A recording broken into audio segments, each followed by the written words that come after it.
back to Young Heretics Conversations. I've been promising that we're going to do some interviews here on our Friday episodes. We've been on a translation kick for a while with the Words, Words series. If you've been following along with that, that is going to carry on. I'm going to keep doing more of those episodes where I will take your questions about how to translate things from other languages, how to pick a good English translation if you feel like you don't even know where to start, all sorts of stuff like that. So do get your questions in on those topics as well. But another thing I like to do on Fridays is talk with friends and colleagues and people out in the world that I think are doing interesting, hopeful work.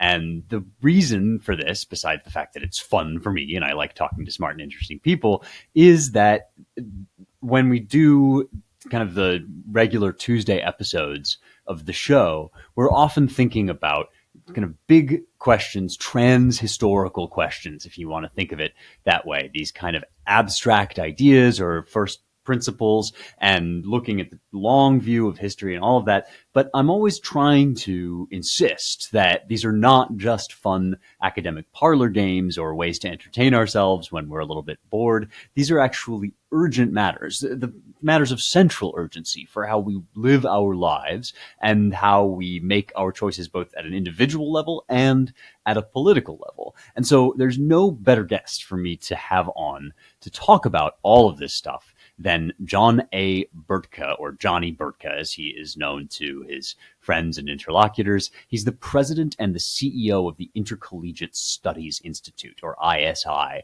which you can go and check out isi.org for all of the great work that they do over there. But Johnny is on today because he's got a new book about statesmanship. And statesmanship is in some ways the art of taking big ideas and abstract principles and perfect truths that we know and believe in our hearts and living them out, applying them in the messy realm of politics. It's often said that politics is the art of the possible. A more classically minded way of saying that might be that politics is the realm of prudence, phronesis, practical wisdom, the art of translating principles into action, where the rubber meets the road. And Johnny has put together a collection of texts about this issue throughout the ages, not just from Western sources in the Western canon, but all over the world. It's called Gateway to Statesmanship. It's part of the Gateway series at Regnery. If you checked out my Gateway to the Stoics a while back, you'll get the idea. These are really handy books to carry with you and just get a sense of an overall topic, be it Stoic philosophy, or there are some about a particular period in history. This one that Johnny's put together, which is a model of the form, is called Gateway to Statesmanship. It's about an urgently important topic for the modern day, even though it is also a scholarly issue. Johnny's got a real good grasp of both sides of that situation. So I'm excited to talk to him today about his book, Gateway to Statesmanship. Let's bring on Johnny Burtka.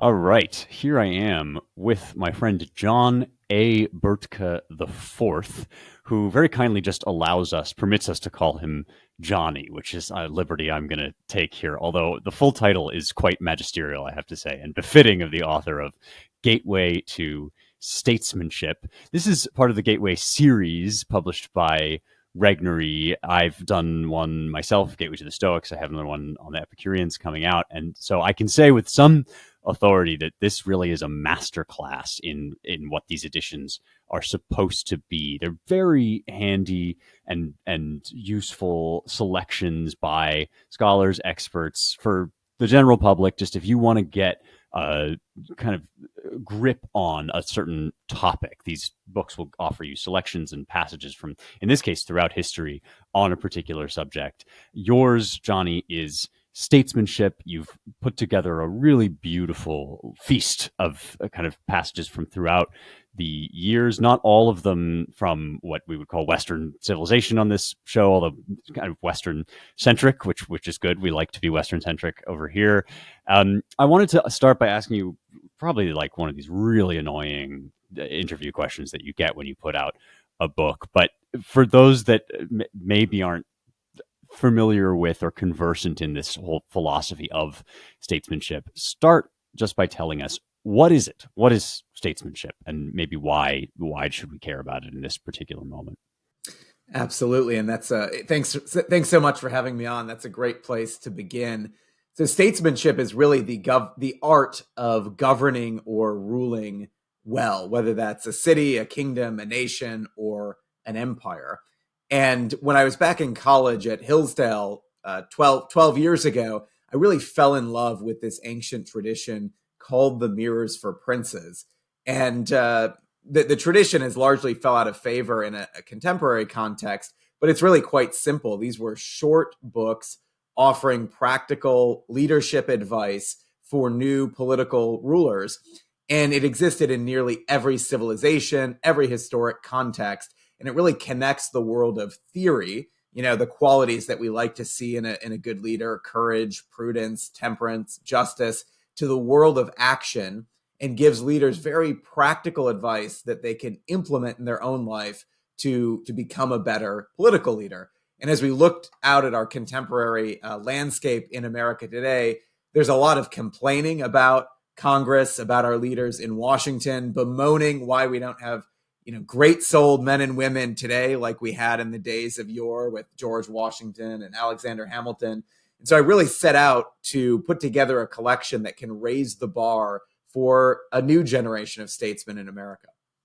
Yes, you dedicate the book, among other people, to the 47th president of the United States, whoever that may be, which speaks to the contemporary urgency of the project.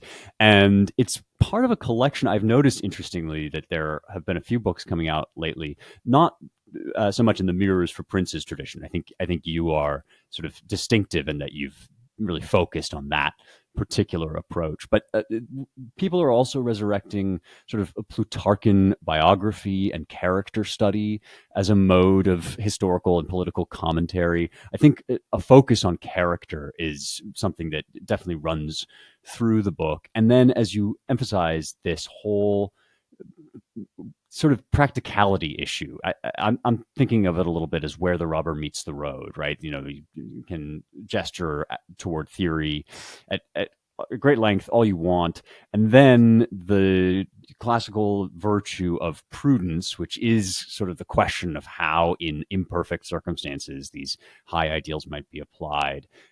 That kind of is the central virtue, really, of the statesman. Prudence is something to which I would say our commentariat are uniquely allergic. It's actually not just a virtue that's out of fashion. It's, I think, one that can draw a lot of ire if you sort of suggest, well, yes, we might kind of talk about principles, but in this case, for example, we have two political candidates to choose from, or our current leaders have two alternatives, or a range of alternatives to choose from.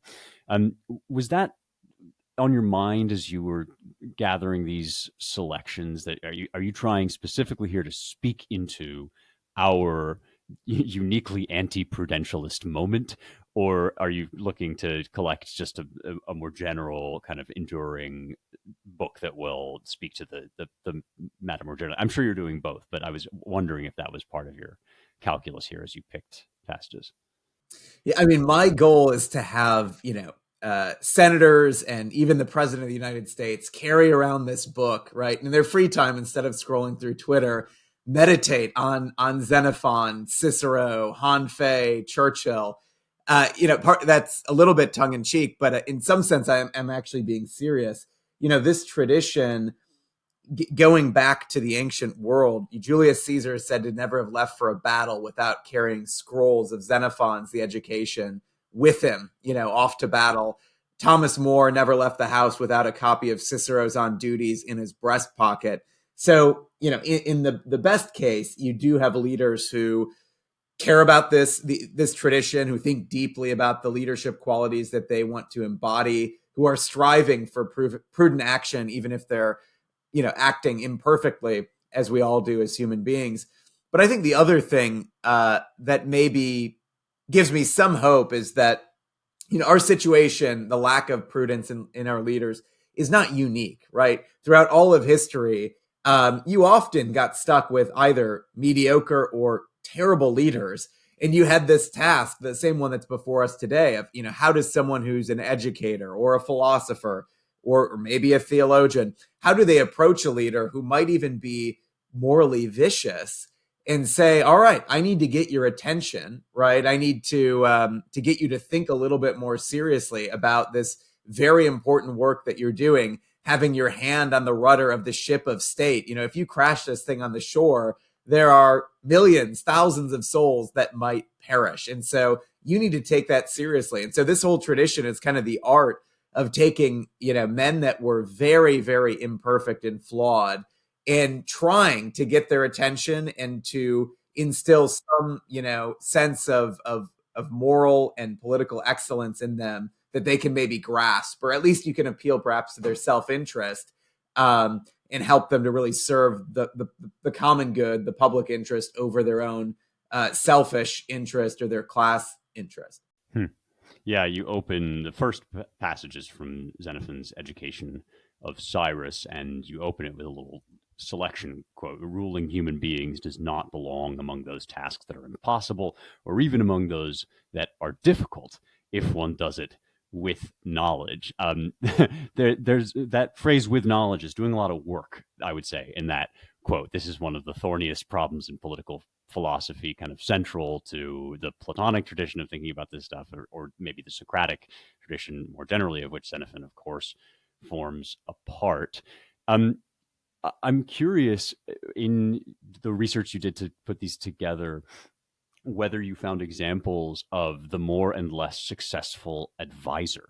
So it's one thing to talk about what the statesman has to do. It's another thing to talk about how that process you were indicating of, like, how do you get the guy's attention, and what does it mean to navigate court politics as an intellectual who would probably rather be communing with the great minds of the past, sort of rifling through old volumes, and yet, like, say, Machiavelli, with a real kind of ambition and desire to be in the fray, mixing it up, and to be listened to by people in power. Is that also something that can be done kind of worse or better? And what examples did you find there?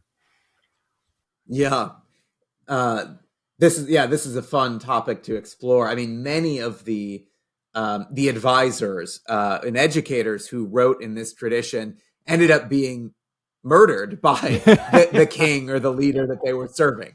And so there's a cautionary tale that, that advising a king or ruler, a leader, is dangerous business. But in their defense, many times the impact of their work and their advice, it wasn't felt in their own lifetime or in their own generation. It was hundreds or thousands of years later that their impact truly, came to flourish. In other civilizations and other contexts. At the same time, there is some practical advice.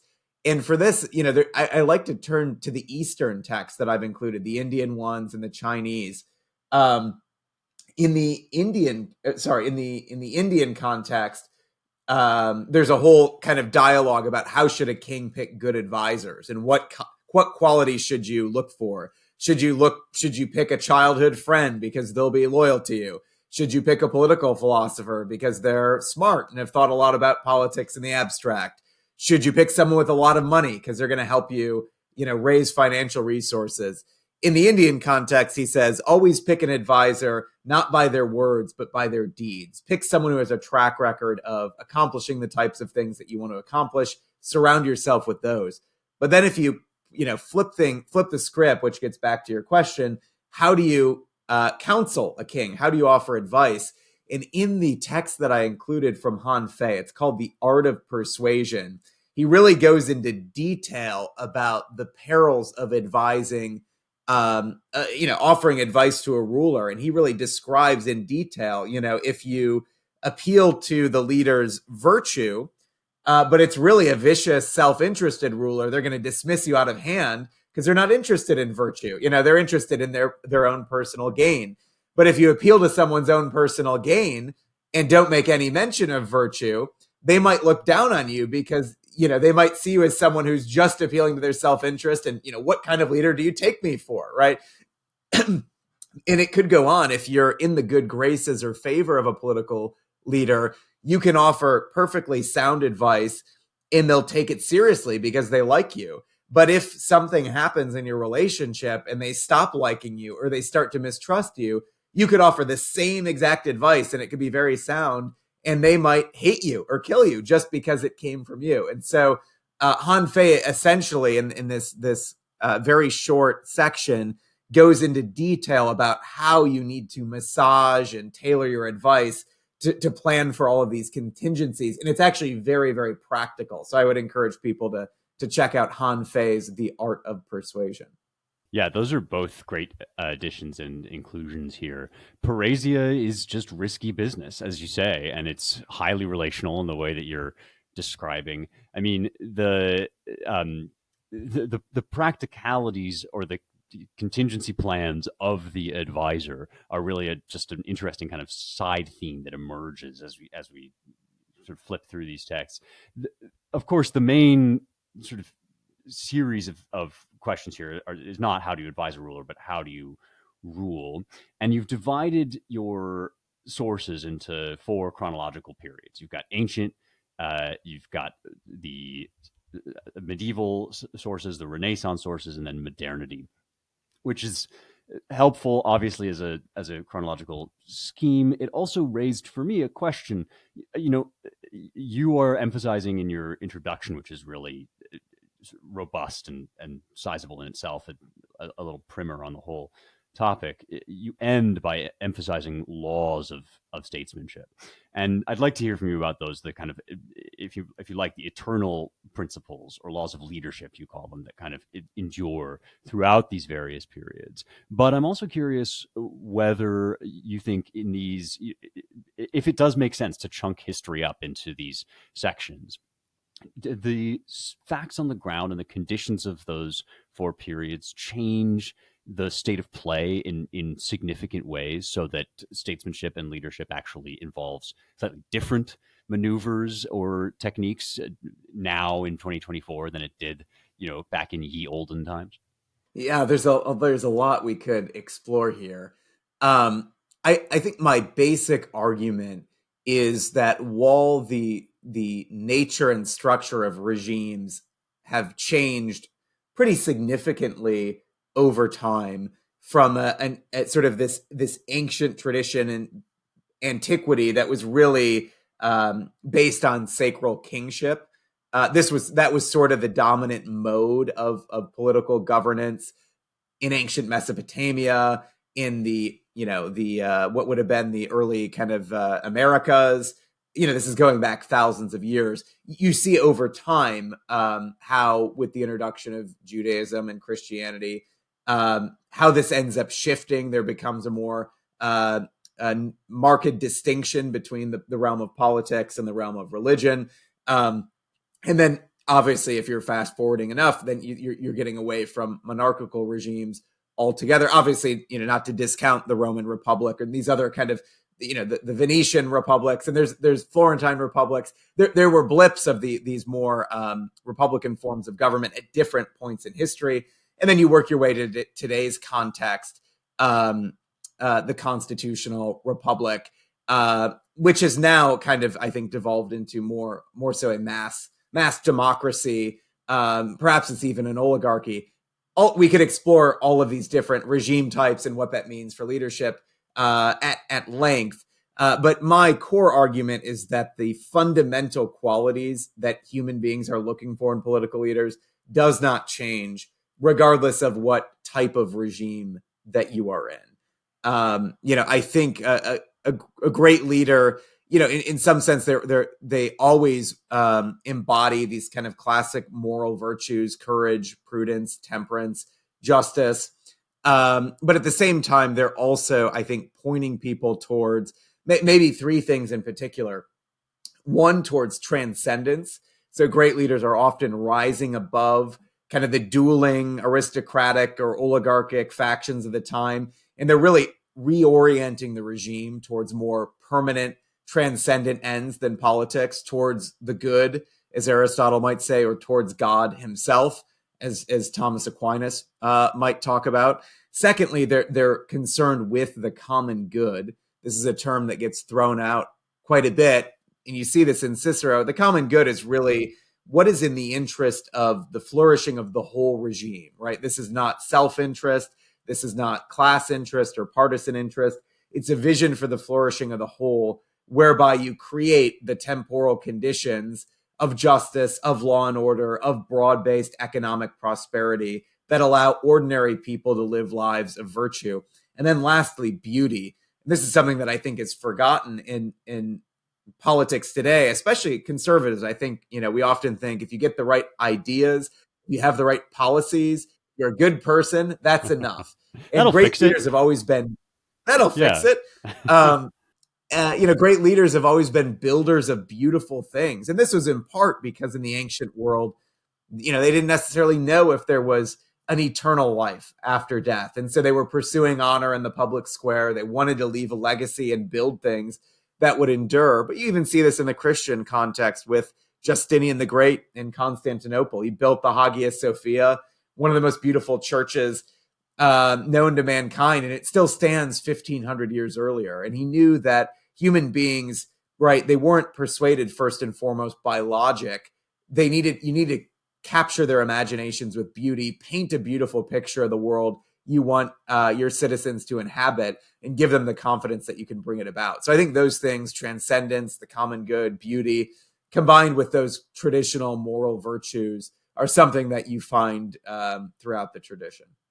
Okay, so as you say, there is a lot here, and I want to come back to the common good and chat with you about that in just a bit. But first, actually, I'm glad you brought up Constantine in your introduction. One of the interesting points you make is that the conversion of Constantine and the birth of what some would call the Eastern Roman Empire, others Byzantium, or what have you, is kind of a major breaking point. It's one of those hinge points in history. And this, I think, can help us to talk more about kind of whether or not there is a quarrel between the ancients and the moderns. And because as you rightly say, I think these are great concepts to be thinking with in terms of enduring concepts like transcendence and beauty. They do persist. Also, however, there has been this recently, I think, a lot of focus, at least among people that like to nerd out about this stuff, on the way that Christianity did or did not sort of upend the moral universe and reorient people ethically in all of these fascinating and crucial ways. And I'm thinking in particular here about your selection from Christine de Pizan, which begins with your sort of pull quote here is, "Rule must include kindness and mercy, as well as justice and power." And one of the things that happens in the Byzantine Empire is you start to get these really ostentatious displays of things like virtues like humility on the part of the ruler. And this attempt, be it kind of facetious, maybe it's a little bit self-interested, cynical, disingenuous, whatever, but now suddenly there's this idea that those in power should humble themselves before a higher power, in perhaps a way that wasn't totally absent before, but does seem to take on this crazy new emphasis. I wonder what your thoughts are about this. Does Christianity introduce new elements into the equation? Or actually, do you think this was kind of humility was always a part of leadership, and Christianity just sort of emphasizes it or practices it in different ways? I'm trying to find the best place to begin here. I think that a few things I would say. One, I don't see, fast forwarding a bit to Machiavelli, to me, I don't see Machiavelli as a rupture from the classical world as someone like Harvey Mansfield would. I see him as a rupture from the medieval Christian world. But if you're looking at Xenophon, Han Fei in China, Kautilya in India, these texts are largely, realist in nature. There's a strong sense of power politics. There's a willingness to do whatever it takes to save the regime as a whole. There's a focus on stability, order first, even before you get to justice. And so just reading them one after another, if you read Augustine and Aquinas and then Machiavelli, you say, oh, wow, big rupture here. But if you read some of these ancient texts, and then Machiavelli, you say, oh, there's a lot of similarities. Christianity, I think there's in one sense it fundamentally changes politics from the ancient world. In another sense, there's a difference, I think, between Western and Eastern Christianity, and this fundamentally changes the course of Western civilization and Eastern civilization. In the East, it's been said by Francis Oakley, who's a historian that I admire and follow. For him, he thinks that the world was already old by the time of Aristotle and Plato, right? And that actually Aristotle and Plato have a lot more in common with this ancient tradition of sacral kingship than they do with our contemporary Republican form of government. So he makes the claim that that's his central argument. And I think there is something to it. I think what you see in the East is there's, I think, a greater synthesis of that ancient tradition. There's a belief that the Roman Empire can be baptized, right? And those forms of the Roman Empire can be elevated and just lifted up into the church itself. And so I don't think you quite see the same degree, and perhaps you have some, there are some examples maybe of emperors. They certainly in the Eastern Roman Empire, they certainly humble themselves before God, right, and acknowledge that they are not in and of themselves God. But there also was a sense in the East, in particular, of the emperor almost having this kind of mixed quality, a quasi saintly and someone who is cooperating with God to bestow benefits on the world, as Agapitus the deacon would write to Justinian. Whereas in the East, and this is largely because in the East, after Rome fell, the papacy played a much greater role in managing political affairs, and it was a much more centralized kind of understanding of the church than you had in the East, which was more largely directed by the emperor himself. And so in the East, you see in the West, you see in Augustine, and then especially by the time you get to Aquinas, but really this happens, largely after the Great Schism, there is a desire to desacralize the political realm that happens in the church itself, because the church was tired of the state dominating in political affairs. They wanted to assert their supremacy over the realm of politics. And so this secularization, the emergence of secularization really happens in the 11th, 12th century Western Catholicism as a way to elevate the power of the papacy. Whereas in the East, right, they don't have a pope right after the Great Schism. You really see that tradition of sacral kingship continue all the way to 1917, in the fall of the Russian Revolution. And so getting back to this question of humility, to me, if you look at my favorite Byzantine emperor, Justinian the Great, I would say, he is obviously, he's considered a saint in the Eastern Orthodox Church. But to me, he is straight out of the playbook of a Cyrus or of an Alexander the Great. I would say ultimately he has a bit more humility in the sense of his hope is in the next world, and he's devoting his sense of honor is building churches. It's furthering the aims of the church.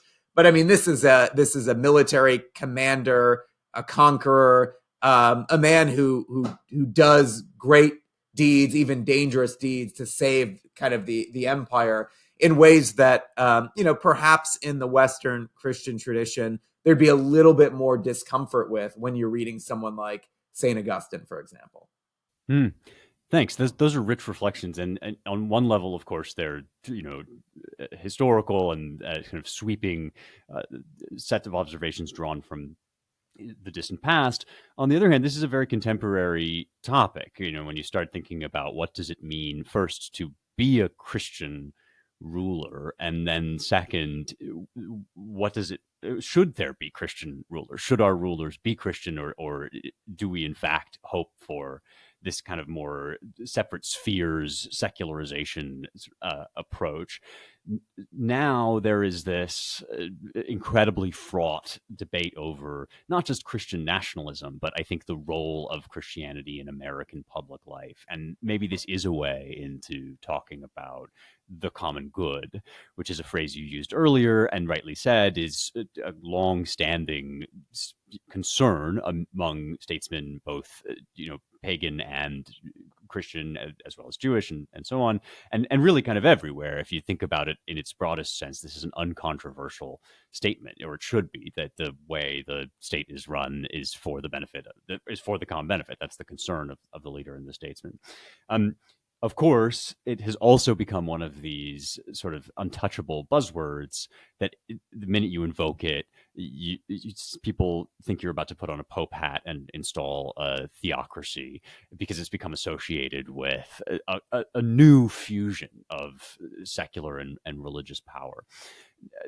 Since this is a book in part for modern leaders, I wonder how you think, in that very fraught kind of media environment and rhetorical landscape, what's the right way to think about the common good in an America which perhaps is secularizing in some ways, in other ways becoming much more passionate morally in all of its various political camps? Where does the common good reside, or what should be the focus of a statesman in 2024 who actually desires the common good? What does that mean? So I think kind of first and foremost, it's important to acknowledge that, right, there is no civilization in any context without the religious foundations, right? There are no political regimes that have existed throughout time that have emerged, right, totally independent of a particular religious context. And so I guess I would challenge the idea that secularism can really exist at all. I think it's really just there are new religions that really form the basis of new and more modern, I guess, political governments. But there's not a neutral space or no religion. I think our particular American context was largely formed out of a Protestant and even a Puritan kind of religious tradition. And I think many of our institutions and political principles flow from that. And, throughout the American tradition, there is a distinct American civil religion that emerges.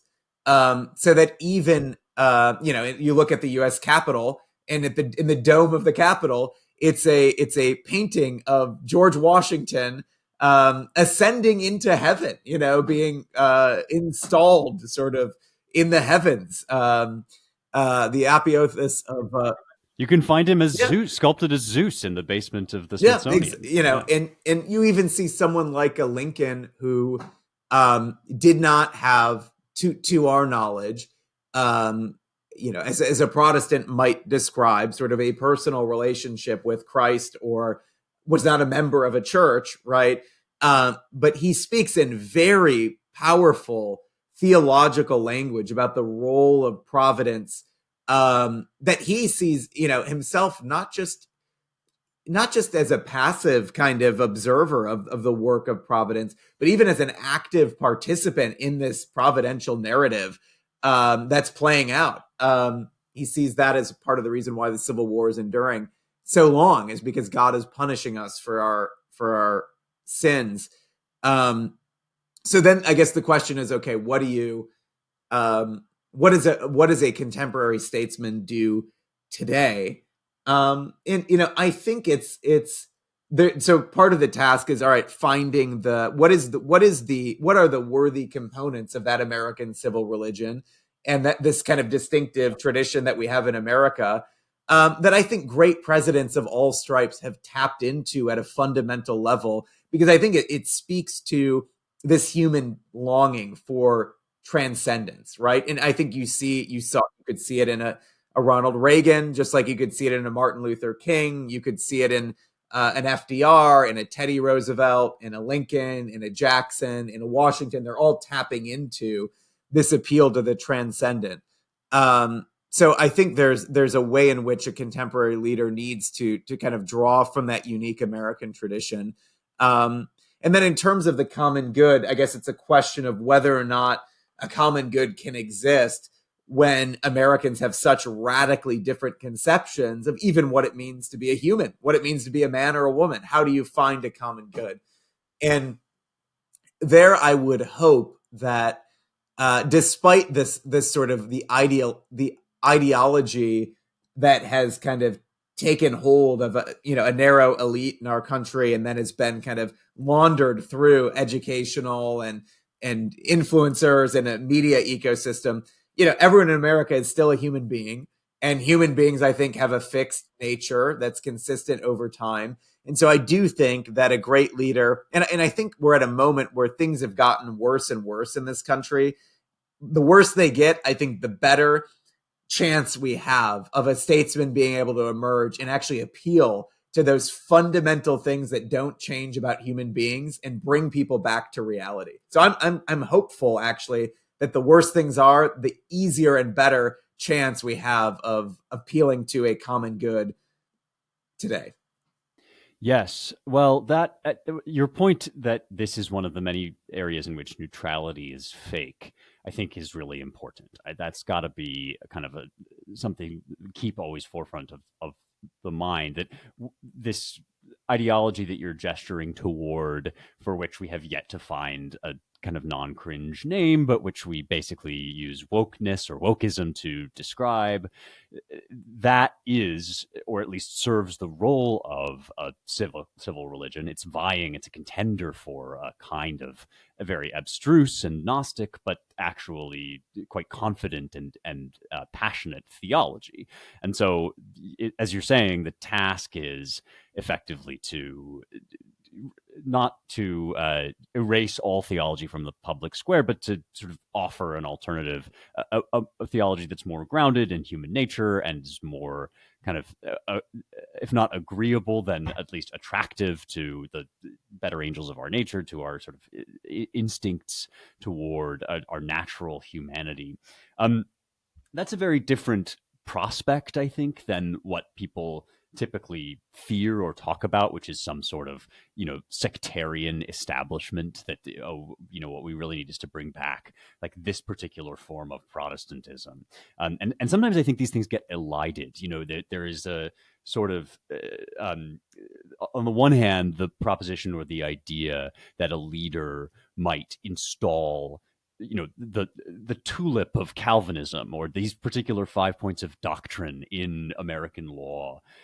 And that is kind of held up fuzzily against this broader idea that you're gesturing toward, which is actually more of a sort of Lincolnian, Washingtonian civil religion that would be much more agreeable, I think, to a wide range of sects. Sounds more in line with our American tradition to me. But am I speaking your language, I guess, is a question that I have maybe to close out here. Am I totally misreading you? Because sometimes I think that when we argue over the common good, even those of us that are in favor of a concept of the common good, we suffer from a sort of fuzziness about what we mean when we speak of civil religion, and then there is this constant drumbeat of accusations against those of us that are interested in the common good that we're in some sort of sectarian camp.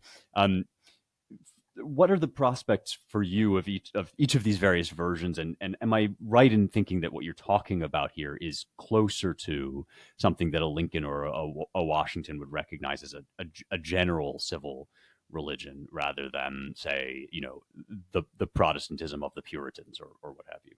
Sure. Well, I mean, yeah, that's there's again, these are fantastic questions because there's so much that could be unpacked.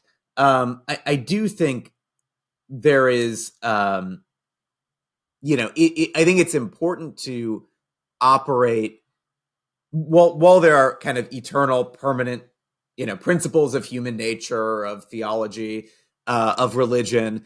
I also think that, the art of the statesman is prudence, right? And political communities are, to some extent, right, covenants, that are made by the people that are living in a particular place in a particular political community.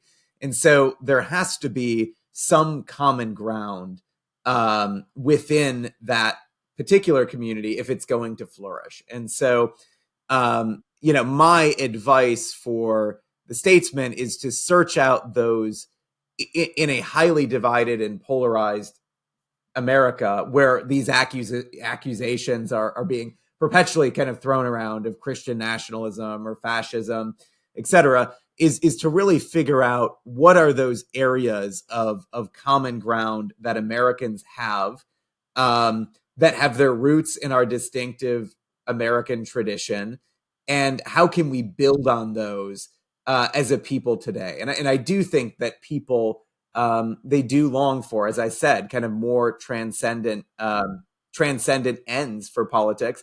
I think that's why something like wokeness is so powerful. Is it's a way for people to process guilt for sins, kind of real or imagined, in their own lives and in America's past, in a way to kind of pursue atonement, in a way to also live out in the context of community, kind of different seasons and feasts that have been built around these various kind of identitarian holidays that we have. So, I think a great leader kind of pursuing the common good today would, both have a sense of realism about what's possible in our American context in light of our own unique traditions. But at the same time, they could also appeal to these more fundamental kind of moral, political, even religious virtues that have been present in politics going all the way back to antiquity. So I think it's really a question of the art of what is possible and what is prudent in light of our particular context. Yeah, I mean, I agree with you for what it's worth that the difficulty of selling people on this sort of thing has been oversold, and that the worse that wokeness fails to deliver on its promises, the more the hunger for something that can deliver is apparent and kind of tangible. That's a hopeful note to end on, which I always, I'm always insisting on the virtue of hope over here, since there is just a real addiction to black pills and to pessimism, I think, among those of us that like to think about these sorts of things. This book is not a black pill. It's in fact kind of a white pill, or at least it is a hope pill, which I'm a big fan of. It's called Gateway to Statesmanship, Selections from Xenophon to Churchill by John A. Burtka IV, and you can get it basically wherever books are sold. I'll put some links in the description of this episode so people can check it out, and they should. Johnny, thank you so much for joining us. Thanks for having me, Spencer.